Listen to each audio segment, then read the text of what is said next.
There has never been a more important time to be vegan. Here at Veg Your Best, I want to help you limit and eliminate the consumption of animal products without feeling deprived, overwhelmed, or unsupported, even if no one you know is vegan. My name's Michelle Olander, and if I could go vegan in 2015 with all my excuses, I know you can start moving in that direction too.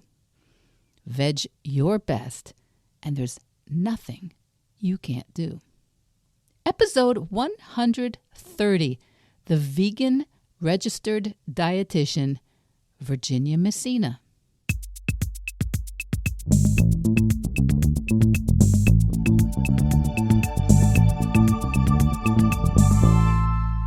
Welcome back, Veg Your Besties. Welcome back. Today we are publishing episode 130 of Veg Your Best. That sounds legit, doesn't it? 130 consecutive weekly episodes as of today.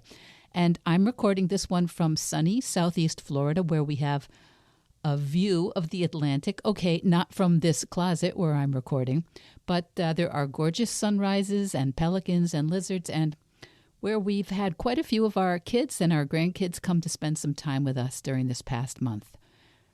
Many of you may know that my husband is Canadian, and I think Canadians love Florida more than anyone. Now, when this episode comes out, the last day of February 2023, I think it will be, I'll be starting my plan to return up north to southern New England and my normal life, and there'll be some upcoming travel and vegan content coming to you in April from Spain and in May from the UK. So pretty soon we'll be getting ready to rent this Florida condo out to some other tenants and get moving. Yes, we keep moving. You know, you get to a certain age and there are a lot of questions where the only good response is, if not now, when? So, as you know, if you listen every week, you know I really never give any dietary or nutritional advice. That's way above my pay grade. I do not give health advice, and I'm honestly very leery of a lot of the unscientific memes that go around among vegans that being vegan is a panacea for every single possible health issue. In fact, even vegans die. And coincidentally, that's the title of a book by today's guest, Virginia Messina. Ginny Messina has a master's in public health. She's a registered dietitian. Her website is theveganrd.com, theveganrd.com. And she's had a long career, worked with so many different groups of people. And I was so excited that Ginny would agree to be on Veg Your Best because her work is always about encouraging people to make ethical decisions with their food choices while still making intelligent nutritional choices for themselves and for their families. Vegans don't always have the best reputation for being science savvy and evidence-based. And so Ginny Messina has been using her education, her years of experience, working with a variety of populations to help change that. I know I've discovered Ginny through several of her books, and she's written and co-written a passel of them, a bunch of books with others, including Carol J. Adams, Jack Norris, another registered dietitian, and Patty Brightman. And she keeps a resource-filled website, which you should write down right now, theveganrd.com. Theveganrd.com. So get ready. Get ready for an informative conversation right now, and I'll check back with you on the other side. Ginny Messina, the Vegan RD, registered dietitian, welcome to Veg Your Best. Hi, thank you so much. It's great to be here. And did I say it right, the Vegan RD? It's the Vegan RD. That's right. That's my blog and my social media handle. Social media, because you're a registered dietitian. You have a master's also in public health, as I understand it. And you came to my attention because of how many books you've written, which is kind of amazing. And you've written with your co-author, Carol J. Adams, who is really a very inspirational person. I've really enjoyed reading her work. Yes, I have too. Yeah, I enjoyed working with her so much. Yeah, she's really and sometimes people will talk about ecofeminism and the feminist issues in veganism, and some people's eyes can kind of glaze over, but her writing and her point of view is really very inspirational. Yeah, it's really nice when you can work with a co-author and learn so much from them. We've worked on 3 books together, and it's just been a great experience for me. She's so inspiring and so knowledgeable. And one of her books, I always pull out because it's, I always say the title wrong. It's Never Too Late to Go Vegan, because that is Mm-hmm. kind of the subtext of all the work I do is it's never too late. We sometimes think everybody who goes vegan is young and has, some kind of counterculture type of orientation. And the people I work with are overwhelmingly midlife and often very, very traditional people who very, very standard lives, who are just going, maybe that's not a problem, that I've never been vegan until now. Yeah. Yeah, and that's the first book that I worked on with Carol, and Patty Brightman was our third co-author. Patty is an activist in California, and she was a literary agent, and so she was Carol's agent, and she was my agent, and that's kind of how all three of us connected. And Never Too Late to Go Vegan was Carol's idea.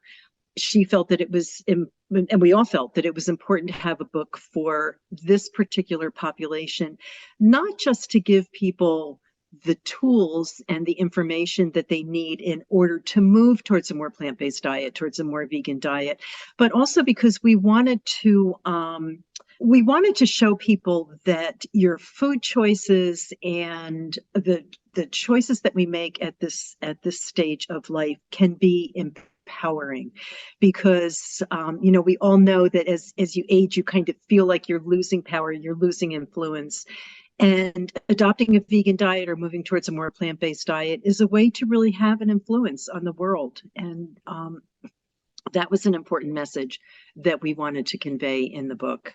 Yeah, I could not agree more. I have my little hobby is the idea of a million vegan grannies, and that we worry about generational wealth, but there's so much about generational health, generational compassion, generational eco health, that we really have that kind of influence over the next generation and going forward in our lives. Yeah, I love you. I love your idea of a million vegan grannies, because when we were first brainstorming about this book, the first title we came up with was "Grandma Goes Vegan," and it would have been kind of fun, but we ended up going with this other title, a little bit more inclusive.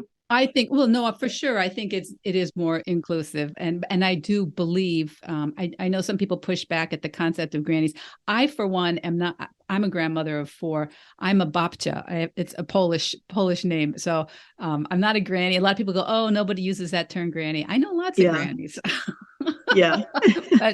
but if that's what you're pushing back on, I guess good. It's not the vegan Yeah. part. Yeah. So let me understand what your vegan journey was, because one of my jobs here on the podcast is to show a variety of ways people came to this way of life. And obviously you studied nutrition, you studied diet and health. Which came first for you? Yeah, the nutrition came first. I was a dietitian. I got my undergraduate degree in nutrition and became a registered dietitian, and then I went back to school to get my master's in public health nutrition. And so that was really my interest. Public health nutrition is what was really what brought me into this field. And my first job out of graduate school was working in southwestern Michigan in a clinic that served an underserved population. We were working primarily with migrant farm workers who were coming from Mexico and Texas to Michigan during the summer. And I worked a lot with pregnant teenagers. I worked with older people who were very isolated and very low income. And so that's what I was doing, and I loved it. And I loved working with all of those populations, and was learning a lot. But at the same time, I was personally becoming very interested in vegetarian nutrition, and that was driven primarily by ethics. I was animal advocate, and was starting to look at how the way I ate connected to that. So I became a vegetarian. I started learning more about vegetarian nutrition, and this was in the 1980s. So we didn't have quite the body of literature or the body of knowledge that we have now. I left my job in public health and moved more into employment where I was more of an educator. I was working at Michigan State University in the cooperative extension office as an educator, and then I went to Central Michigan University and became an instructor teaching dietetic students. And throughout this journey, I was getting more and more interested in vegetarian nutrition. And as I was working at these different jobs, I kind of became known as the dietitian who knew about vegetarian nutrition. So whenever there was a project or a need for a speaker on those topics, I was the person who was called upon to do that. So I was really building in that little community. I was building my reputation as a vegetarian dietitian. And then I moved to Washington, D.C. for my husband's job, and had an opportunity to go and work for the Physicians Committee for Responsible Medicine, PCRM, which is a nonprofit organization that promotes a vegan diet. And that was totally new to me. I was not a vegan. I was a lacto-ovo vegetarian, and didn't know all that much about veganism, but I took the job and I learned about it. I learned about vegan nutrition. I learned about vegan ethics, and there was really no looking back. I just became so involved in that aspect of nutrition that became my main focus. And from then on, I really became the vegan RD, and that's what I've been doing since then. That was about 1991. And so do those titles butt up against each other as a registered dietitian in public health and veganism? Are they compatible in general for you? Well, I think that they're compatible. When I first started working as a vegan dietitian, I was working primarily within the field of vegan dietetics. For example, the American Academy of Nutrition and Dietetics, which used to be the American Dietetic Association. That organization has a group of vegetarian dietitians, the Vegetarian Dietitian Dietetic Practice Group. And I'm a member of that. And I was working on I have over the past 3 decades worked on a lot of projects with that organization. And I have also worked on a lot of projects with different animal rights organizations. So that's been my community, and it's been a very good fit. But within the larger community, the larger dietetics and medical community, there is some skepticism about veganism. And certainly I have felt some skepticism directed towards me as somebody who identifies as a vegan. I think a lot of that comes from the hype about vegan diets. You know, we read so much about vegan diets as kind of a cure-all. Some of the dubious claims that are made about vegan diets, and I think that's created some pushback. So I try to always be very clear about the fact that, you know, I don't believe that a vegan diet is the only healthy way to eat. I don't believe that it's a cure-all. I do think that it's a really good choice from an ethical perspective, from an environmental perspective, and those are my reasons for being a vegan personally. And then professionally, I want to help other people who are choosing veganism or choosing more plant-based diets. I want to help them to do it as healthfully as possible. And so that's really my my perspective on veganism as a health professional. I think that's so important because I'm on social media with lots of other vegans, and stuff Yeah. comes through there that just basically, you said a cure all. I'm fine if they put the citation of where they got their information for. I'm for it. I'd love to believe it, but there's a lot of stuff that comes through that I'm a bit dubious about. And I heard you talking on a wonderful podcast, Simon Hill's The Proof, where you talk about some of these specific. Simon asks you a bunch of things and asks if these are myths, and from your point of view, from your scientific point of view, where you see the evidence that backs these things up. You talk about some of them, about oil, about dairy and cancer, I'm trying to remember all the topics, but it's an excellent, excellent podcast. And I don't want to rehash it here. I hope everybody will listen to Simon Hill's The Proof and your episode, Ginny Messina, talking about that, because I think it would be very helpful for a lot of people who are curious about how we evaluate what we're doing when we want to stop or limit the animal consumption in our Yeah. diets. Yeah, I think so too. And another book that that I co-authored with Carol and with Patty Brightman is Even Vegans Die.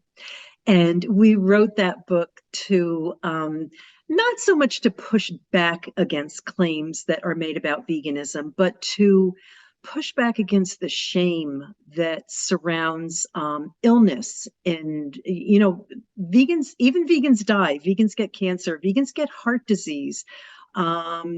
Vegans do have health problems, and certainly we were especially concerned about the issue of obesity and weight gain among vegans. There's a tremendous amount of shame around all of those issues.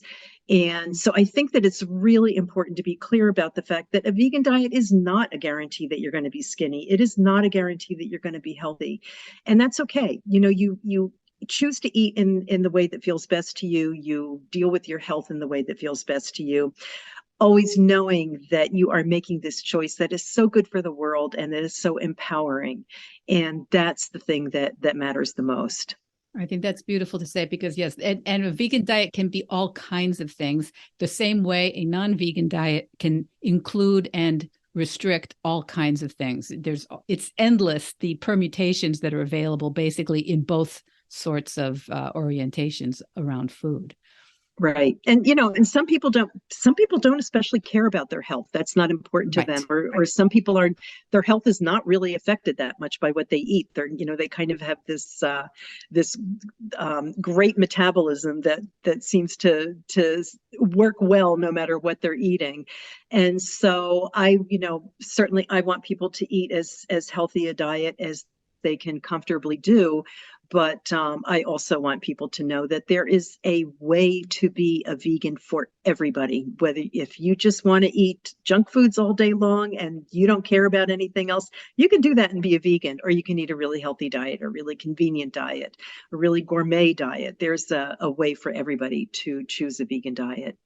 And what about the pushback we sometimes get that it's very expensive to eat as a vegan, eat a whole food plant-based diet?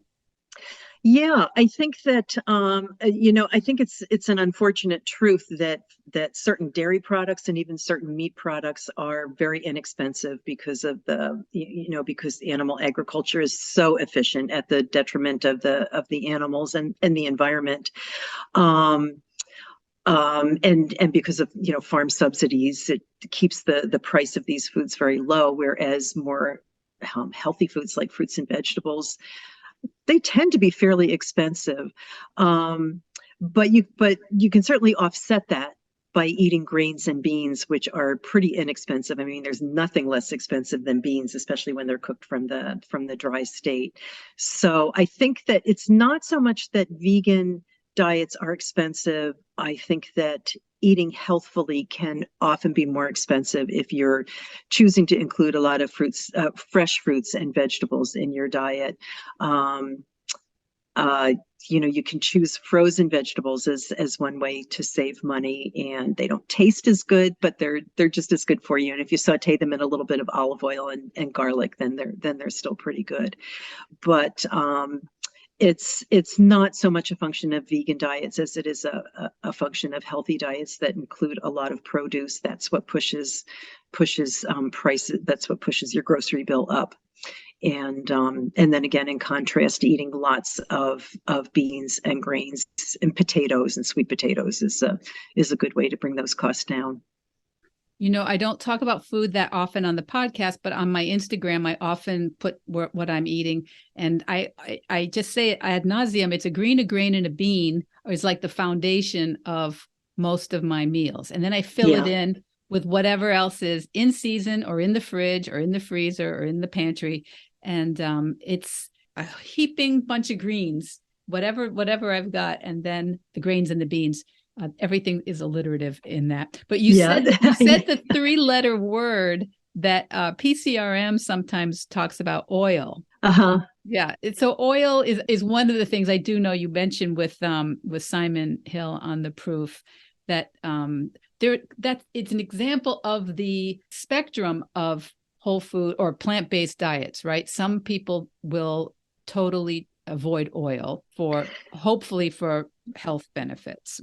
Yes, I think there are a lot of people eating plant-based diets or vegan diets who choose not to include oil in their diet because, well, for a variety of reasons. One is that it's not a whole food.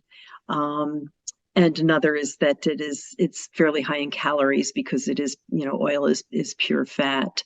I don't care so much that it's not a whole food. I don't think that every single food in your diet needs to be a whole food. I think you could aim for maybe 80% and then fill in with these other foods that have a little bit of processing. Oil is certainly, olive oil is just, the juice squeezed out of olives. It's very lightly processed, and it's a healthy food. I do include oil in my diet. I think that it improves the mouthfeel of certain foods. It improves the flavors of some foods. It enhances the nutrient absorption from foods in salads, for example. So I'm very happy to include small amounts of oil in my diet. It's not unhealthy to include that. So it really becomes a personal choice. If you're counting calories, and that is one way that you can reduce the calories in your diet, and you're happy doing that, it's fine. But I do push back a little bit against this idea that a healthy diet can't include oil, because it certainly can.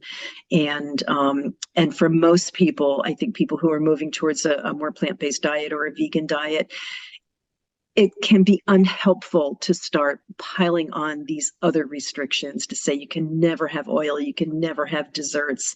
If your diet is mostly whole plant foods, you can have these other foods as well and have a healthy diet.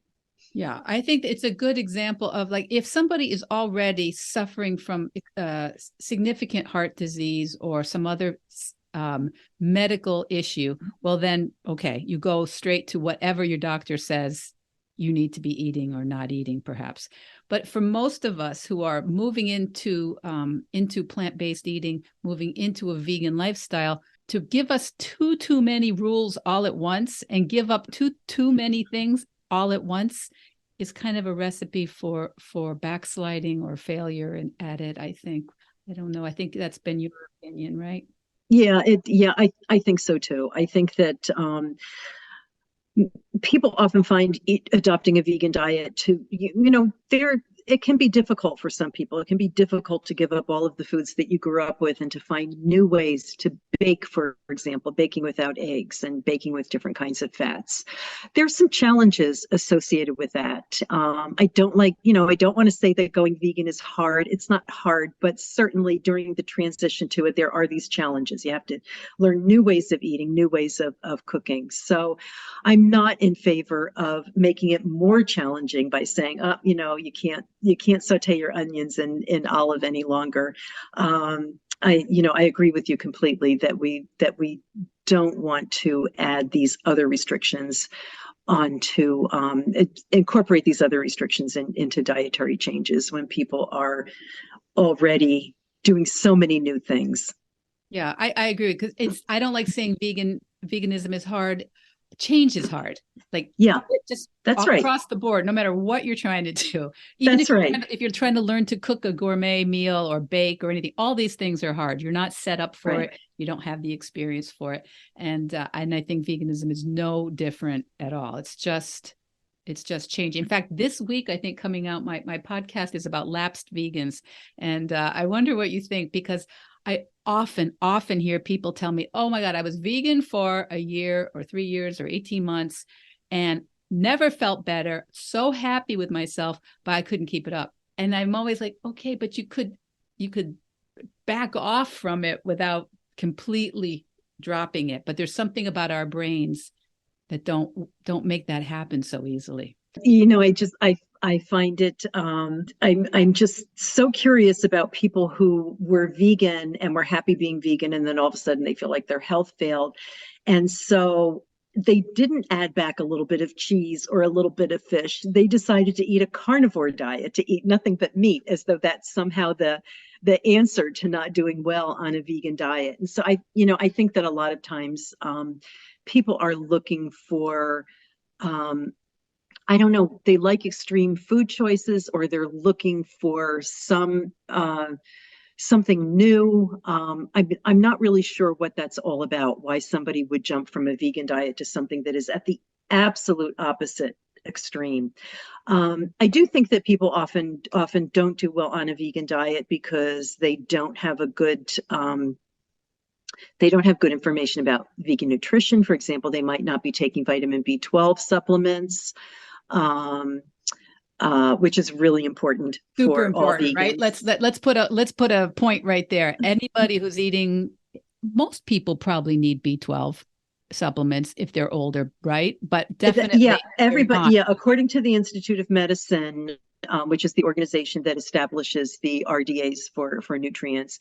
According to that organization, everyone over the age of 50 should be getting at least part of their vitamin B12 from supplements or from fortified foods, because it becomes more difficult to absorb vitamin B12 from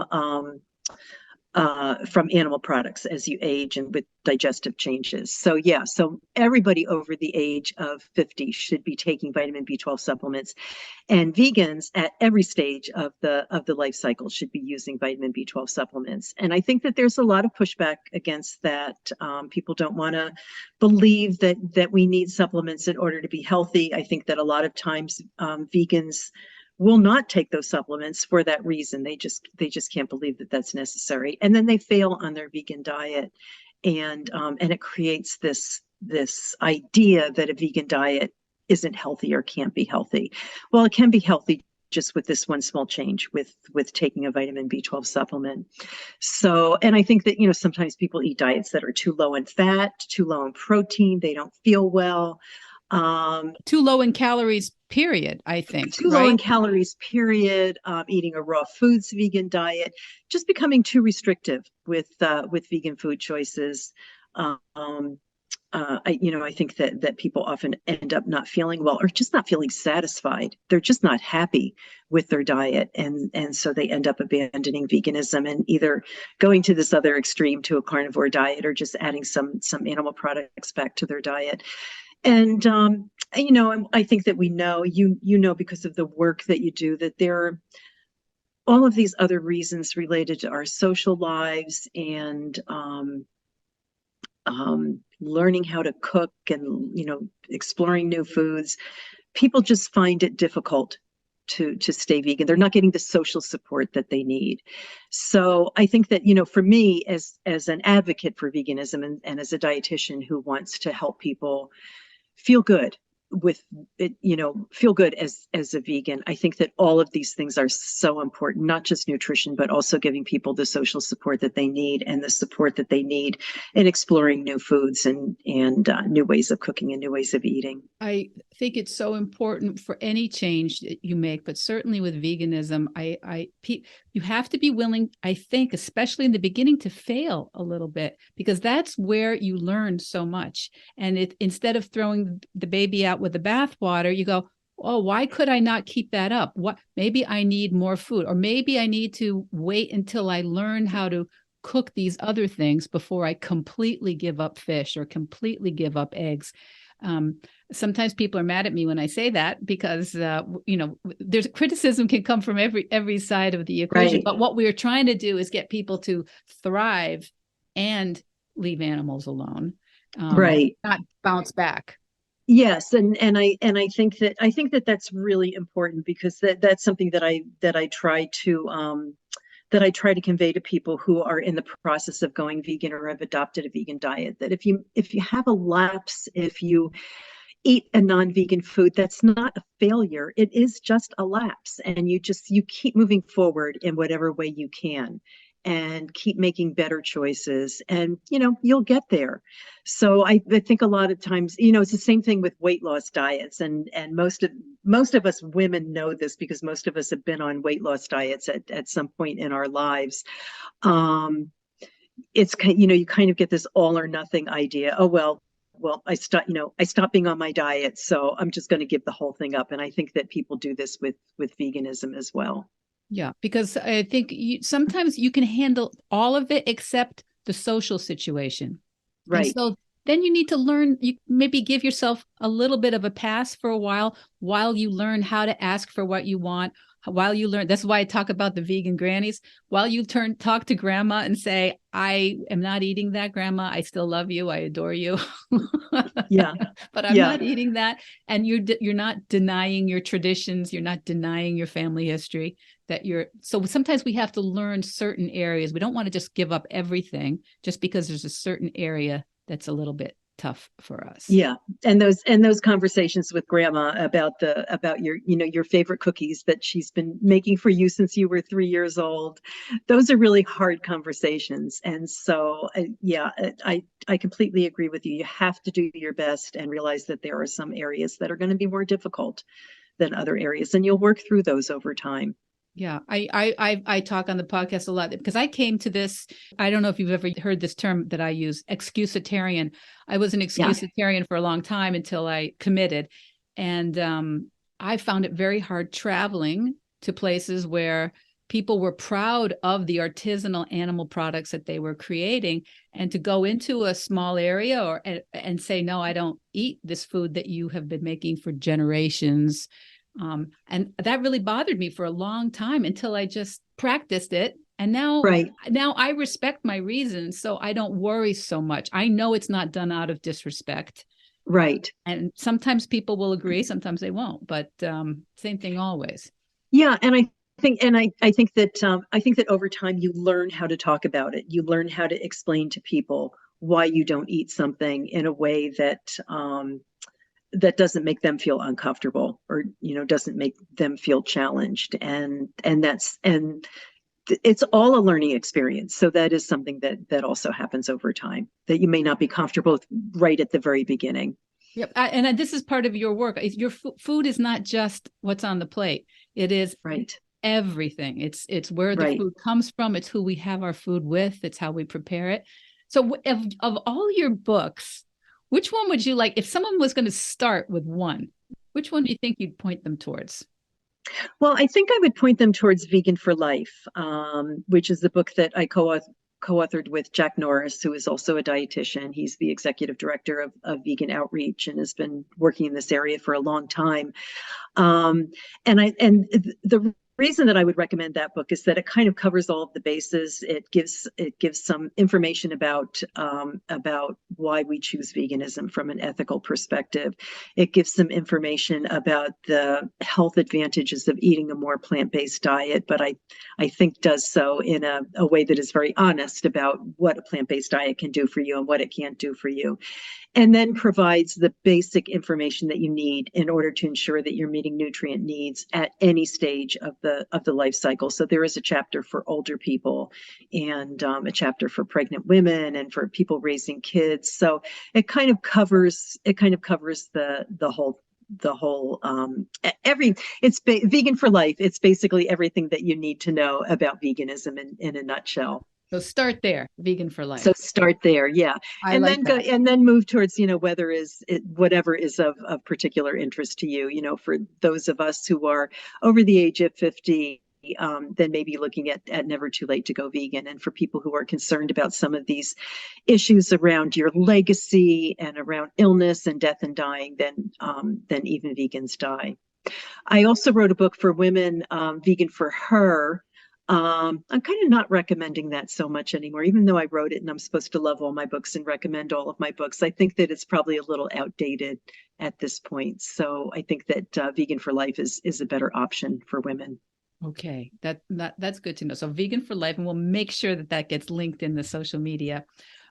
When people, from a medical point of view, they've got stuff going on. I know some vegans don't like telling their doctors that they're vegan because they think or know or think that their doctor's going to go, okay, that's just not, stop it.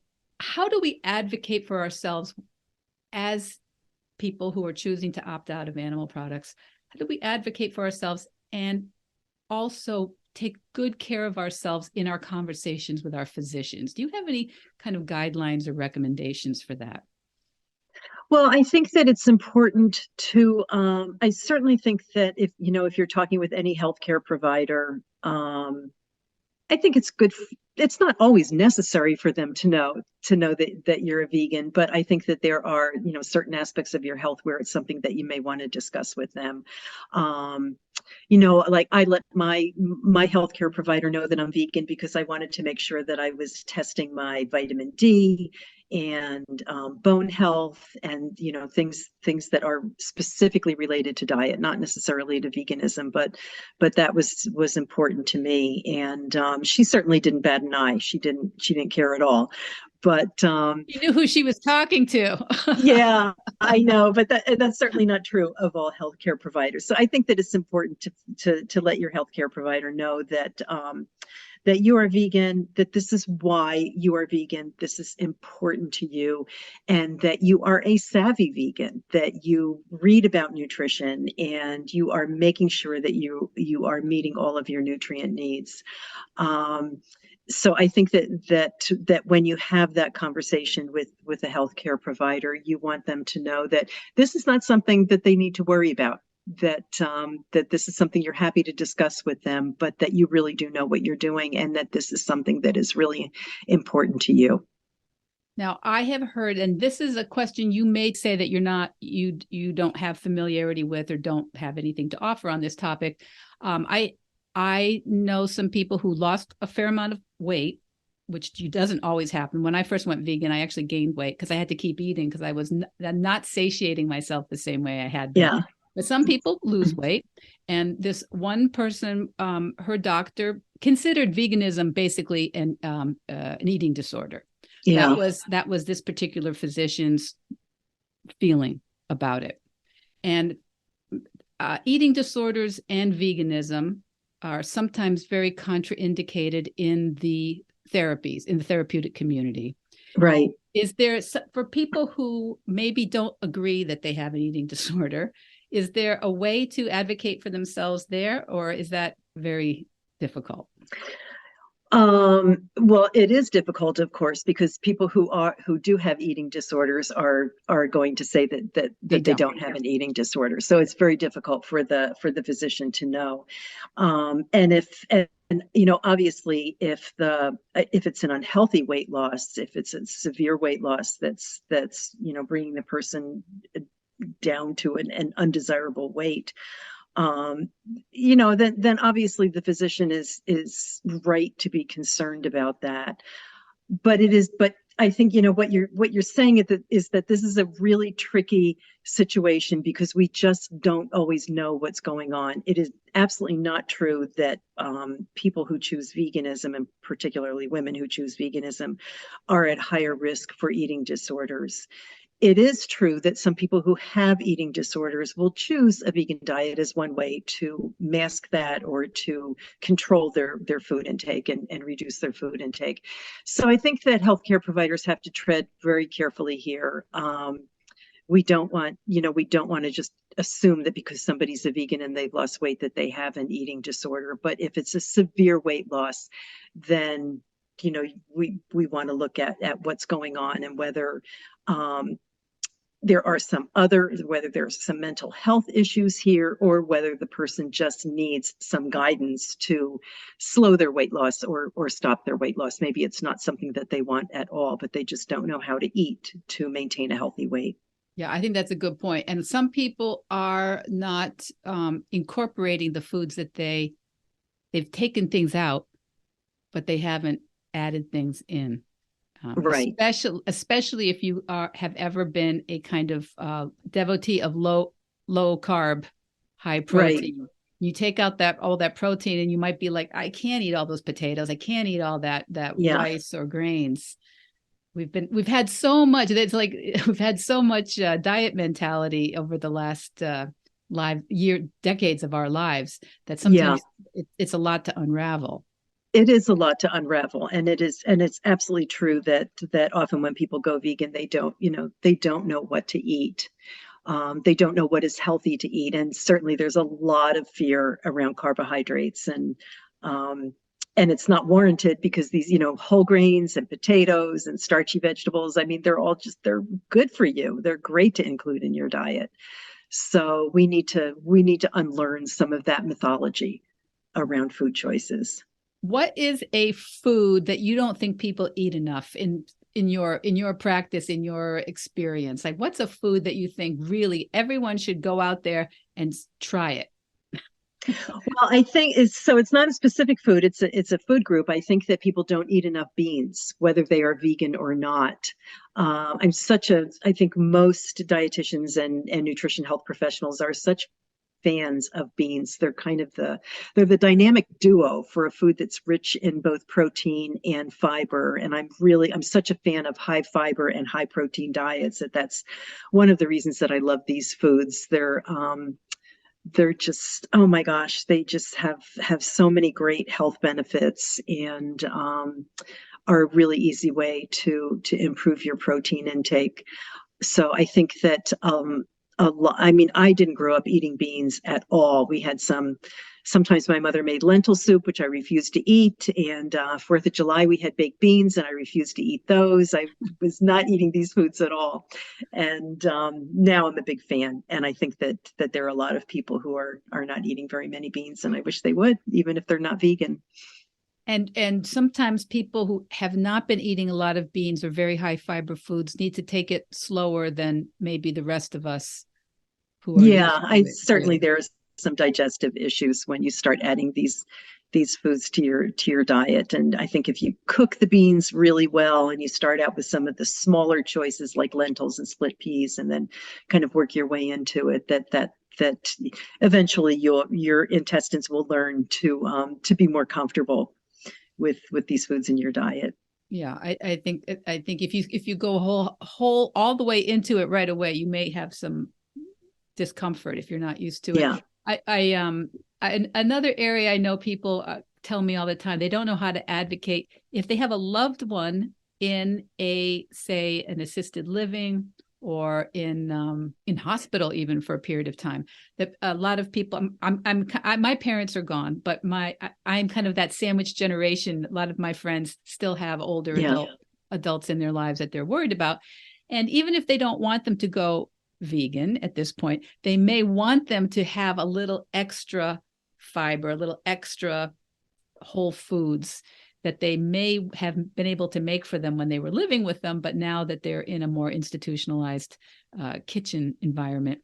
Is there a good way to advocate for that you've found, how to help them, or what kinds of resources to offer to the kitchens in places like this? Yeah, I think that there are not very many resources. The Vegetarian Resource Group has recipes, and I believe a cookbook for cooking vegan foods in volume that is very useful for institutions. But it's really difficult. It's a really difficult situation, because in a lot of these institutions, it's just it's hard to serve that population, to meet everybody's needs in a way that's affordable, in a way that is going to be acceptable to most people, people who have been eating more refined foods and more meat and more dairy for all of their lives and are not looking to change. But if you have a family member or a loved one in one of these institutions, I think that what you can do, and the best thing to do, is simply to talk with the staff about what your particular loved one wants to eat. And maybe they would like to have something like split pea soup, which is something that you can make pretty low cost, making pretty easily in volume. It doesn't necessarily have to be vegan, although it could be vegan, but that might be one way to get a little bit more fiber, a little bit more beans into somebody's diet. And so I think that coming in with specific recommendations, presenting them as respectfully as you possibly can, because I think running an institutional food kitchen is a really difficult job, and people get a lot of complaints. So I think that being proactive and positive and helpful is the best thing that you can do. Yeah. And I also know a lot of people are afraid of fruit. Fear of fruit. Yeah, fear of fruit. Too much sugar. Yeah, too much sugar. Yeah, obviously, fruit is good for you, and I think a lot of institutions are serving canned fruit because that's what they can serve. It's easy. Yeah, it's easy. It's cheap, and so I don't know, exploring some ways, and that's fine. I mean, it's absolutely fine. It's better than no fruit at all. But again, that's something that people can talk to the kitchen staff about and see if there are any ways to introduce more fresh fruit into diets that people might enjoy a little bit more.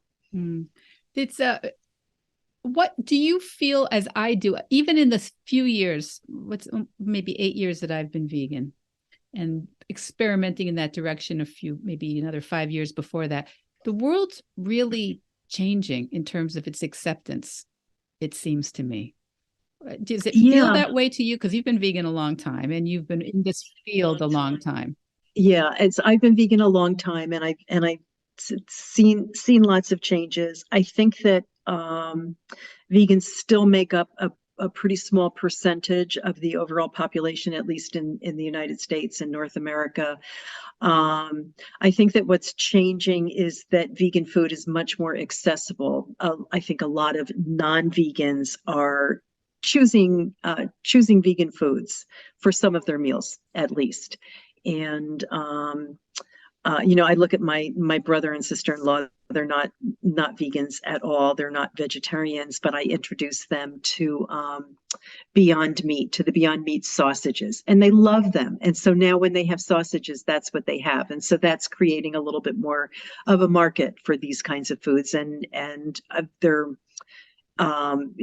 I think that vegan meals in restaurants and vegan foods in the grocery store are becoming more accessible. And that is the big change that I'm seeing. It's just easier. It's easier to be vegan. Yeah. And even if you just experiment with it, a meal a day or a meal a week, these are things that do help. It helps the market. It helps the people who are creating, bringing these foods to us. It helps the restaurants. I always say, even if the restaurant has almost nothing on the menu, to ask for it, because it helps. They do learn over time that, even if most of the people in the family or in the group aren't vegan, one of them is likely to be. One of them along the way. Yeah. They're leaving money on the table because they're all not going to go if somebody can't come. That's right. In my family, I'm the only vegan. Yeah. Nobody goes too many places without me. Yeah. I mean, same. I mean, the same with me. If you have a group of people who are looking for a restaurant, calling up ahead of time and saying, there are 8 of us and one is a vegan. Are you going to be able to accommodate that person? And I think that any restaurant owner who's smart is going to want to accommodate that person so that they'll get those 8 customers. Yeah, I think we have to look for all the inroads, whether it's the foods we like. I mean, I do meet people sometimes, they just don't eat vegetables, so they can't even imagine how this is possible. So in those cases, I assume you would suggest that they start eating some vegetables, not that they give up anything, but that they start crowding out some things. Right. Yeah. I do. I think that that's really good advice. And I think that, I think starting with what you know and starting with what you can add to your diet. For people who are looking to go vegan and find it a little bit scary, start looking at the recipes that you love and see if any of them can be easily veganized. Start exploring new foods, trying new foods, starting some of the veggie meats, trying some bean dishes, looking at foods that you already like, that you like that are already vegan, like hummus. Um, Adding more of those foods to your diet is a good first step instead of worrying about what you're not going to eat, what you're going to take out of your diet. It's just so much easier to take this more positive approach and see what foods you enjoy that you can add to your diet. So if we have people in our lives who are skeptical about the health benefits, or the health, not the health benefits so much, but that of creating a healthy vegan diet, where do we other than Vegan for Life, your book, are there any resource groups that we should point them to begin with? Or do you think it depends on whether they've got small children or whether they're late in life, or athletes? How do you, where do people start getting good information? Yeah, so I already mentioned the Vegetarian Resource Group, and that's a source of good information, of fact sheets and articles on vegan nutrition that it's very reliable information. The Vegetarian Dietetic Practice Group also has, that's a professional organization that I mentioned before, but they have part of their website is dedicated to fact sheets and information for the public. And, those are all created by vegan dietitians and vegetarian dietitians. So that's good information as well. I have nutrition primers on my website, theveganrd.com, and I try to update those and keep those pretty reliable on different topics like vitamin B12 and bone health.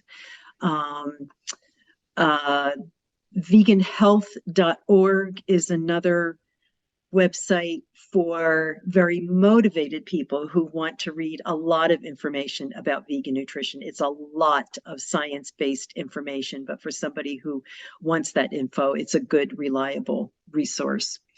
So those are the four websites that I recommend for vegan information that you can pretty much depend on that information as being valid and being up to date and being reliable.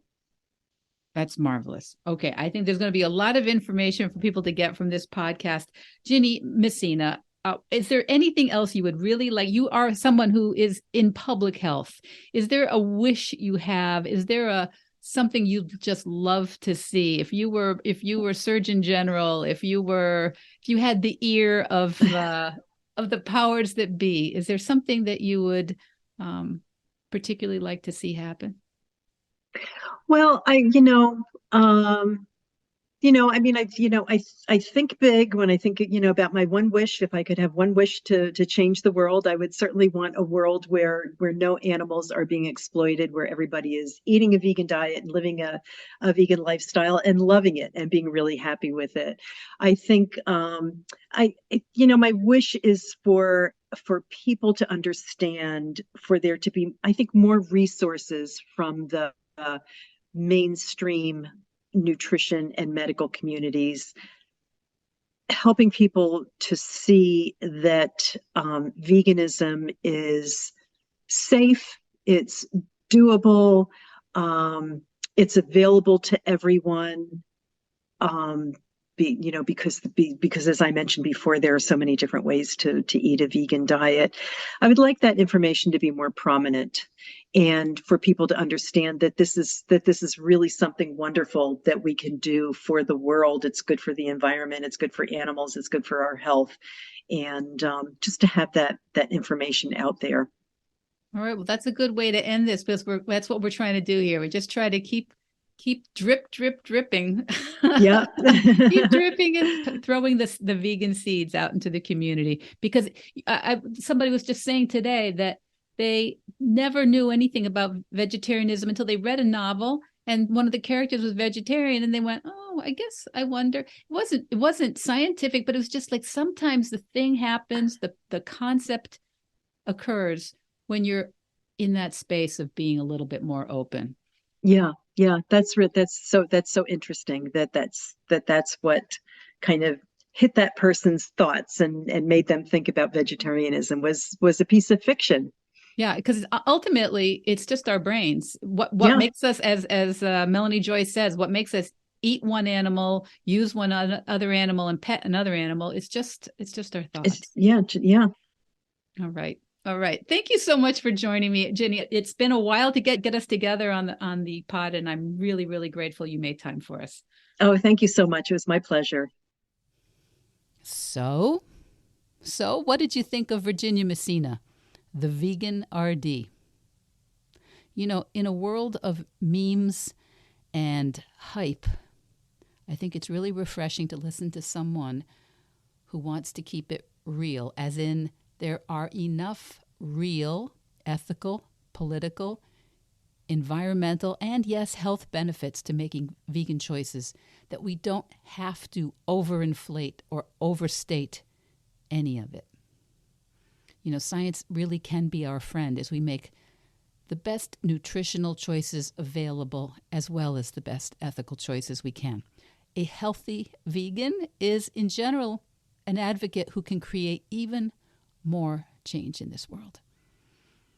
You know, I hope you loved getting to know Ginny a little, and I hope that you will follow her on social media, where I think almost everywhere she's the vegan RD. RD, of course, meaning registered dietitian. TheVeganRD.com is also her website, and on her many books, I may call her Ginny, but she is Virginia Messina, MPH-RD, Master of Public Health, registered dietitian. So thank you. Thank you, all my veg heads, all my veg besties. Thank you for joining us here. And until next week, kids, veg your best.